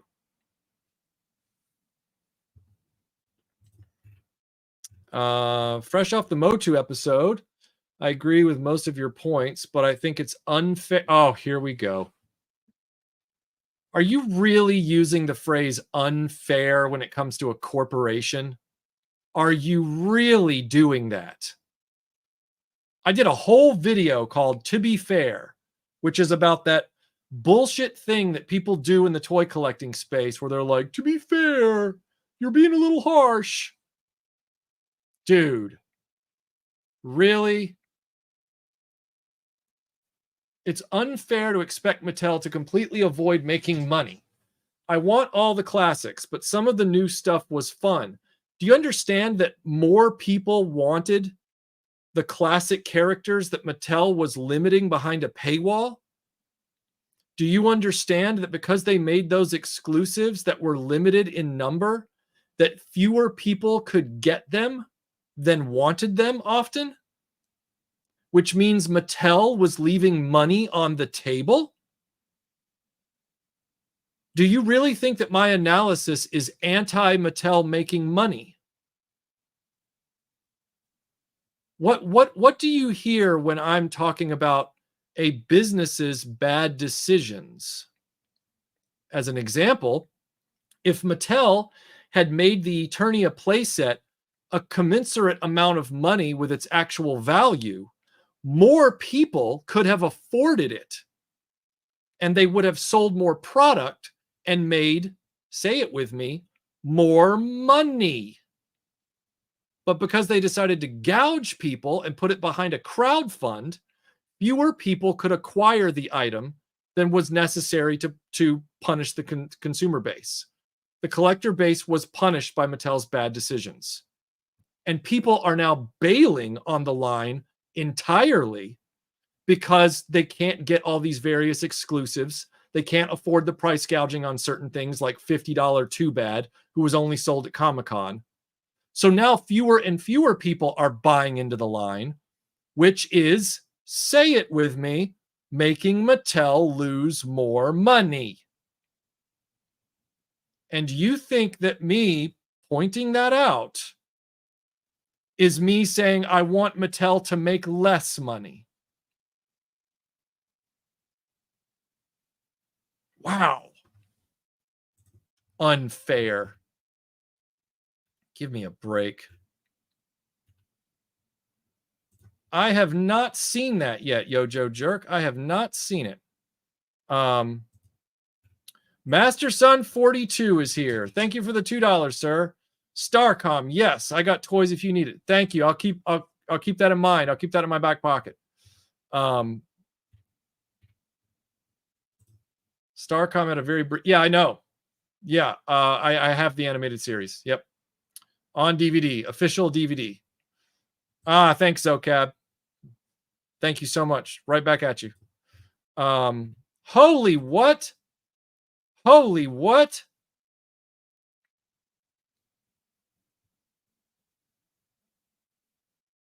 I think you hit an extra 0 there on accident. But what? Flatten Brando.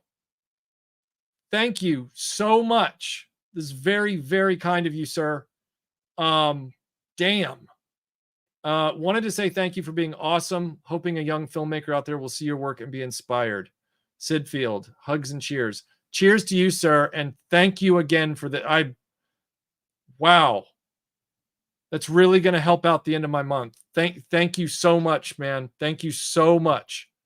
Sorry, when it says Brando, I think it might be a dude. So if you're female or whatever, I apologize, but thank you so much. I really, really appreciate it. Dang. I'm just going to leave that there for a minute while I answer a few more questions.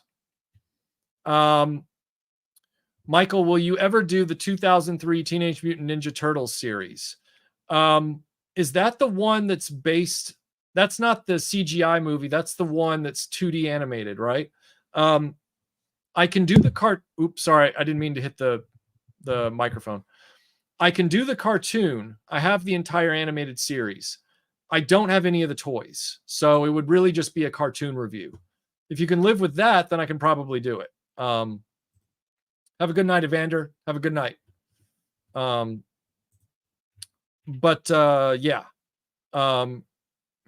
Sam Newsman says, as a real puppet, Sectars has my vote.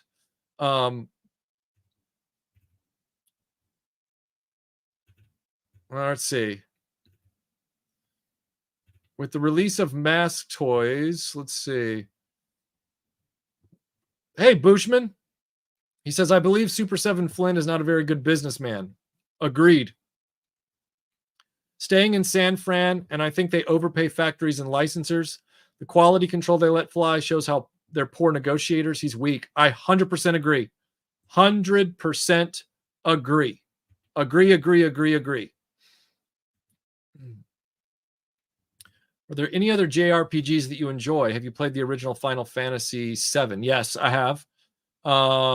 Yeah, I did play that back in the day. I played that. My brother played Breath of Fire. Even though this is going back a little further than the classic traditional JRPG that we think of, I did play Dragon Quest. I really want to one day sit down and play through all the Dragon Quests now that they can be available to us. Back in the day, Dragon Warrior, Dragon Quest 1 was the only one we could get our hands on. Let's see.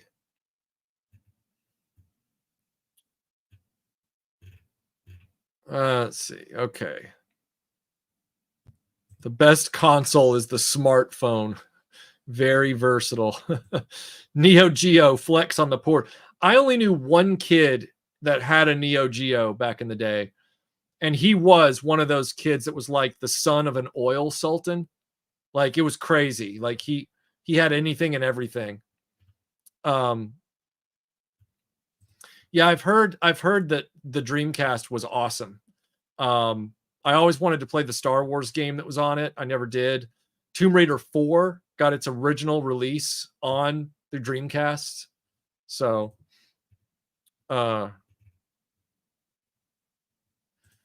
well, let me tell you, DeVito's Penguin ages well. He gets funnier as you get older. He's great.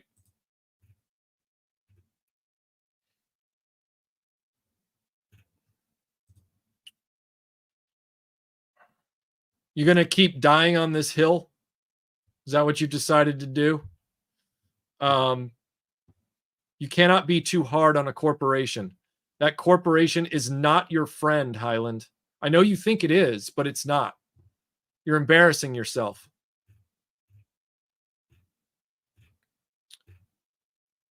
Let's see. Just jumping down here because I know I'm behind on the chats. I wish I was, but I'm not. That doesn't really work that way. So I'd give anything if I was, but I'm not. I have seen that. I haven't bought any of them, but I've seen it. Yep.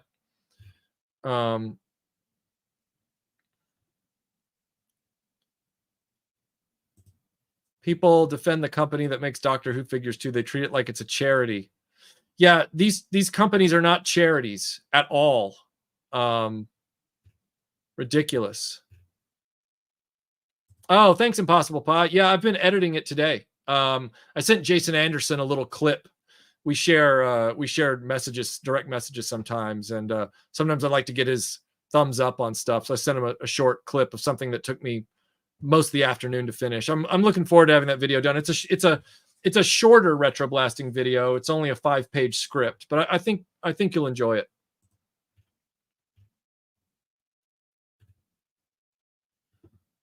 Well. Highland is sending a super chat.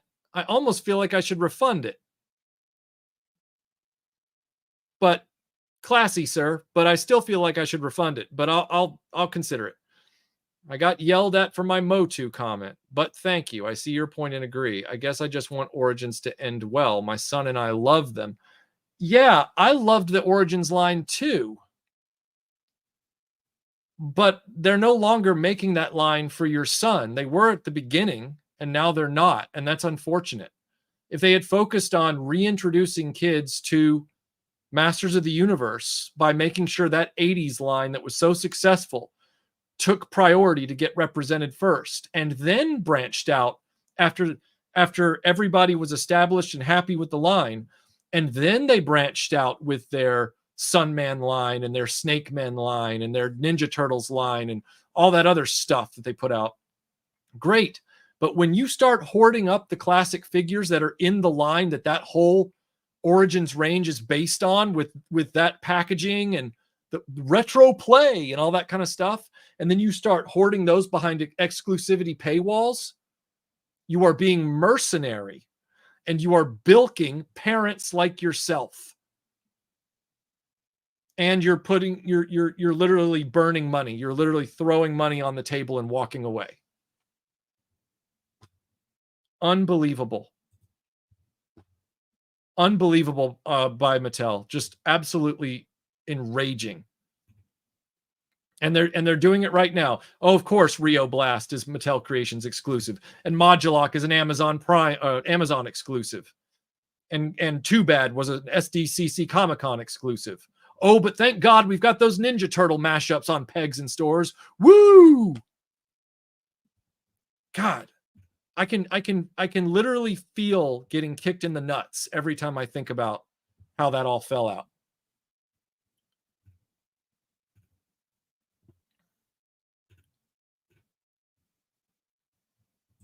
Which one, Karate Master? Karate Master?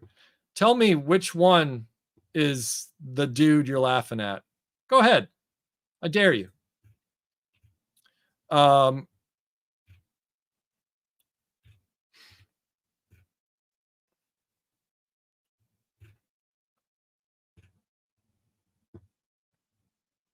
Okay, let's see. King Eric says, I have 2 Clamp Champs, $5 at Target.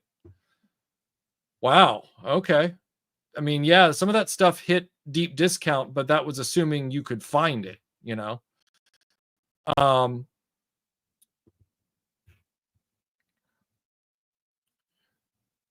right, let's see. Next thing you know, Disney, Mattel, and Hasbro will want our government to bail them out of their bet. They're too big to fail. And that's the thing. No toy company's too big to fail. Life would be better off if they just took it on the chin.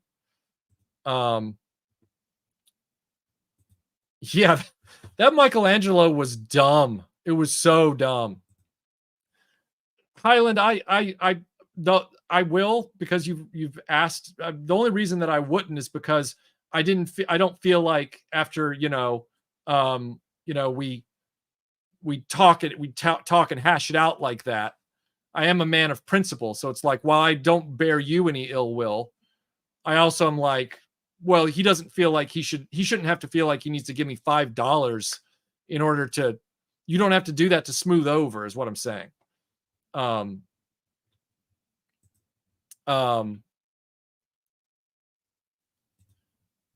Michael, did your mosquito crack? Is that why it leaked? I didn't hear it. I don't know why it cracked. I don't know what happened. I don't know, because it stood in my display case here in this climate controlled studio behind glass. And it was standing amongst all the other Origins figures on display. And then when I went to film it, I took it out of the case to film it on B-roll. It left a puddle behind at its feet, and I thought, oh no! And I started handling it, not twisting the joints, but I looked at it, and it was all gross, like it was all sopping with that red stuff, and I had to keep it away from my shirt and wrap it in a paper towel, and the reservoir in it just failed. With me not even handling it. Mattel quality. Great work. Oh, thank you, Subraxis. Thank you for the $5. More Playmobil reviews, please. I'm doing Back to the Future, and I'll also be doing Magnum PI. I really enjoyed your hilarious review of The Bank. Everyone should see it. Thank you. Thank you for mentioning that. That's one of my favorite videos that I've ever made, and I feel like it didn't get enough circulation at the time. Bank Holiday is one of my favorite videos I've ever done on this channel, and thank you so much for giving that a shout out. I really appreciate that. One of the ones that there are a few Playmobil sets that I still would like to acquire and do videos about. I'd love to get that Great Pyramid that they made a few years back, and then there's some very old Playmobil sets that I'd love to acquire, because they would make great standalone videos.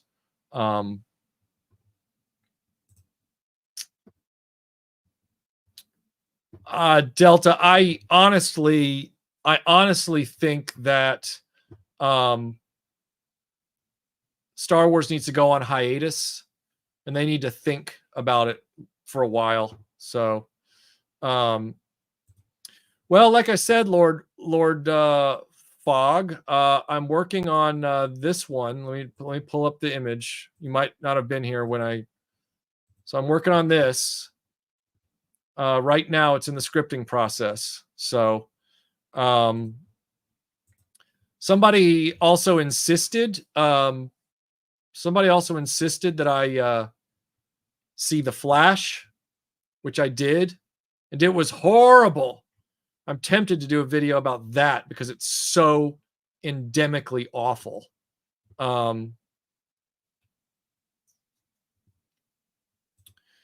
With Origins, I really wanted previously unproduced characters to augment my vintage collection.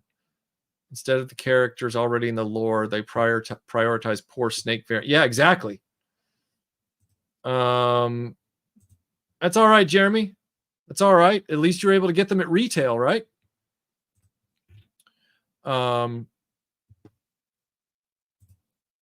Let's see. I majored in film production and writing and all that stuff in undergrad, and then I majored in journalism for my journalism with a concentration in. I had a concentration. I can't remember what it was for my master's degree. Yep.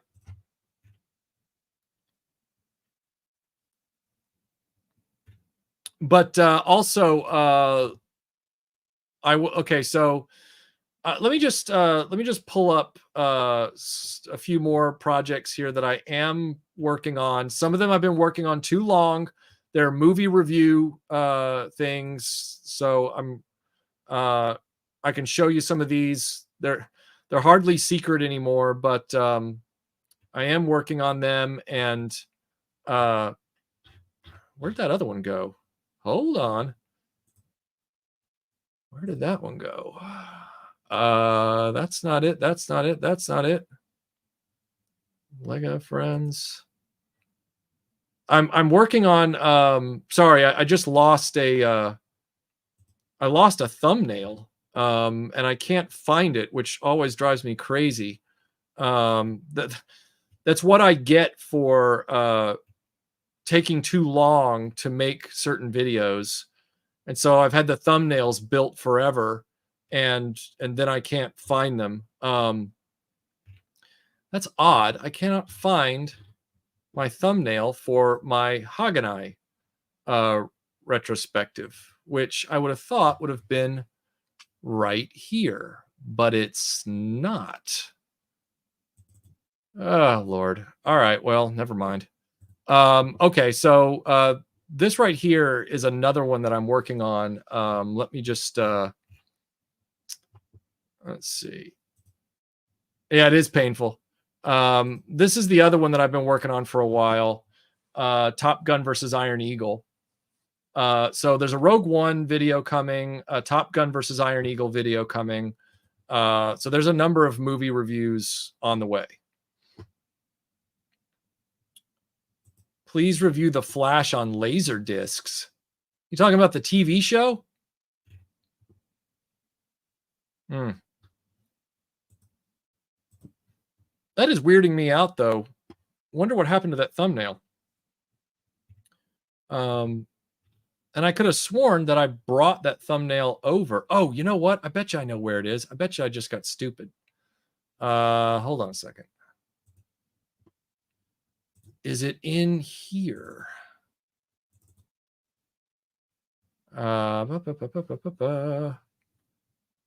No, it's not in here either. Where did it go? All right, never mind. I give up. I'll have to find it after the show. All right, now.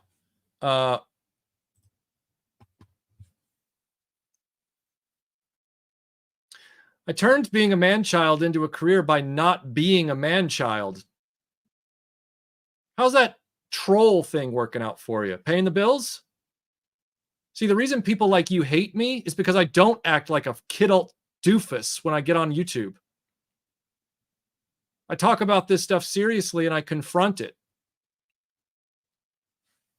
Twat.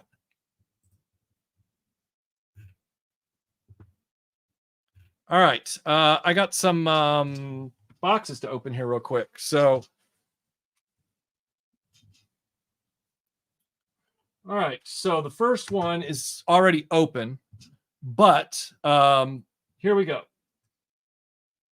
I picked these up. These came from Big Bad. I had them pre-ordered, but I just wanted to have them for my collection. I picked up picked up Deadpool and Wolverine from the film. I'm not real wild about Deadpool's skinny legs on this figure. It looks like he's wearing like yoga tights or something, whereas Wolverine looks more adequately proportioned in the leg area. So these showed up. Okay. My camera got all the way through without it doing that, and now it did it. There we go. Okay, so first up, this is something that I bought for myself today, so I'm gonna into this. This isn't really the next box is the one from Reclaimers. Okay, so I picked up for myself. Boy, that is some terrible shrink wrap on that. I got Kylie's new album, so I got that in the mail. I got my 4K of The Ministry of Ungentlemanly Warfare. Loved this movie when I saw it in the theater. And I got my complete edition for PS5 of Horizon Forbidden West in anticipation of Horizon Zero Dawn Remastered coming out on the 31st. So I've seen people do arm swaps of that Wolverine and the other Jackman one to get his look in the Oh, cool. Okay. I will try and do that because I have the other Wolverine pre-ordered as well, I believe. So if I do Big Bad Toy Store and I do Wolverine, and then I go to not Marvel, I go to Marvel Legends. I see. The I assume you're talking about the Astonishing X-Men version. So that's that Wolverine and the other Jackman Wolverine. Oh, well, I wonder which Wolverine that is, because so far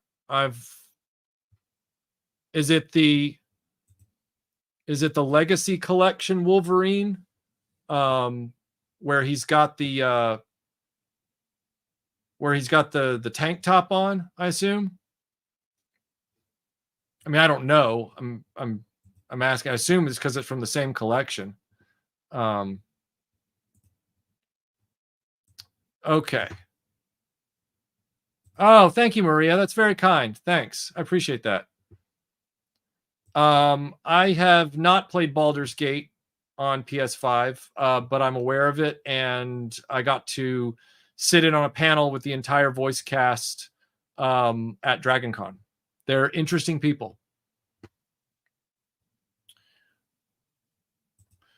Seems unnecessary, yeah.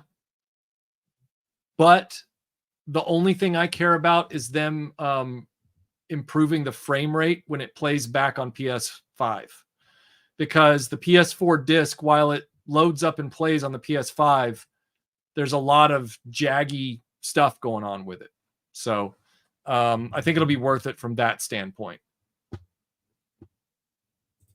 I haven't really gotten back into that in a while, mainly because my friend Sal gave me a bunch of pre-built. He'd already built a lot of kits, and then he gave them to me. So I haven't felt the pressure to do that. So, but I'm not opposed to it. I really enjoyed building that when I did. Hopefully, I'll get back into it. Okay. We have one more box here. All right. Now, this is from Reclaimers Vintage Toys, Matt Swafford.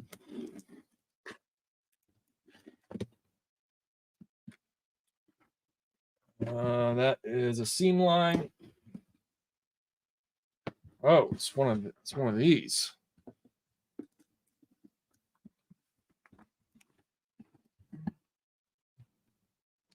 This is one of those weird boxes.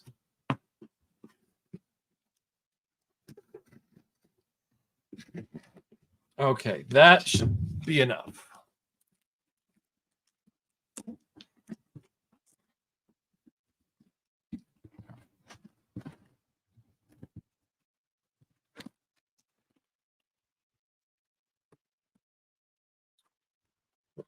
All right. So, speaking of Batman Returns, we have here the Arctic Batman from the Vintage Kenner line, carded. We have Shadowwing Batman from the Dark Knight collection, carded. Hold on one second. I've been subscribed to the Dreamland podcast on Apple, but a new episode hasn't downloaded since 12/23. You're not going wrong anywhere. You're not going wrong anywhere. I'll let Melinda and Conrad know. There's been kind of an issue with that rollout, Surreal, but I'll let them know. I'm not part of the Dreamland podcast, so all I can do is pass on the messages from you.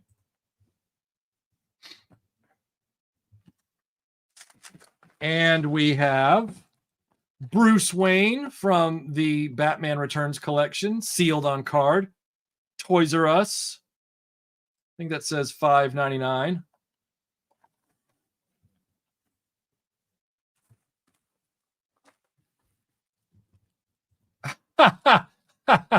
No, it wasn't. It was the opposite. It was a flop. Must be nice to live in Never Neverland. Maybe I can come and visit you sometime when I need a break from reality.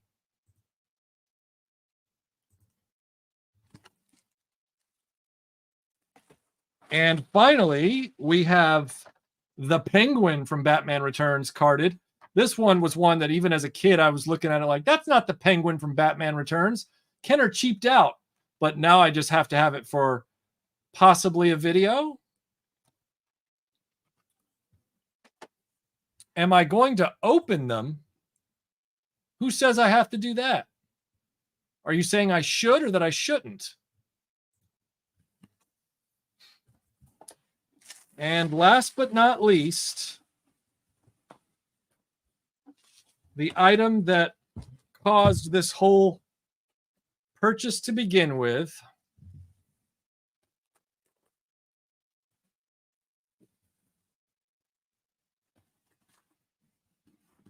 I finally got Picaro from the Gabriel Lone Ranger line from the 80s. Oh, sorry, Gabriel Zorro. The thing is, this is now the second to last piece I needed to complete the Zorro Gabriel line. I'm now just waiting on the rider of this horse, Amigo, and he will hopefully be here in a few days. So cannot wait to get him reunited with Picaro, get these on display, and finally have the whole run of Gabriel Zorro complete. And if he'll just stand on his little hooves.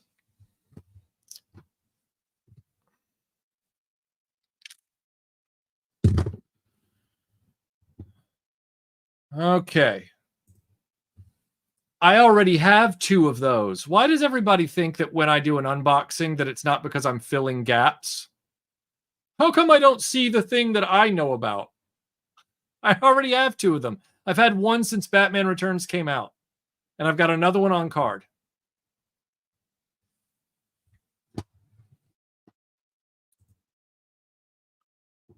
All right. Well, everybody, it's now the 2-hour mark. And I really want to thank you guys for all hanging out with me tonight. Thanks for all the great interaction, the great time that we spend just chatting up all these issues and everything like that with the toy industry and stuff. If there's anything that you guys, think about, want to be addressed or anything like that, save your questions up for the next live chat. Or just hit me up. There's a lot of ways to hit up, RetroBlasting. There's Facebook, Instagram, Twitter, YouTube. There's a lot of ways to reach me. So in the meantime, you guys have a great rest of your week. For everybody on Patreon, hopefully you'll be seeing a video drop here in the next 48 hours. And for everybody else, that video will come hopefully on Halloween. Don't know. We'll see. All right, everyone. Have a great night. I'll see you soon.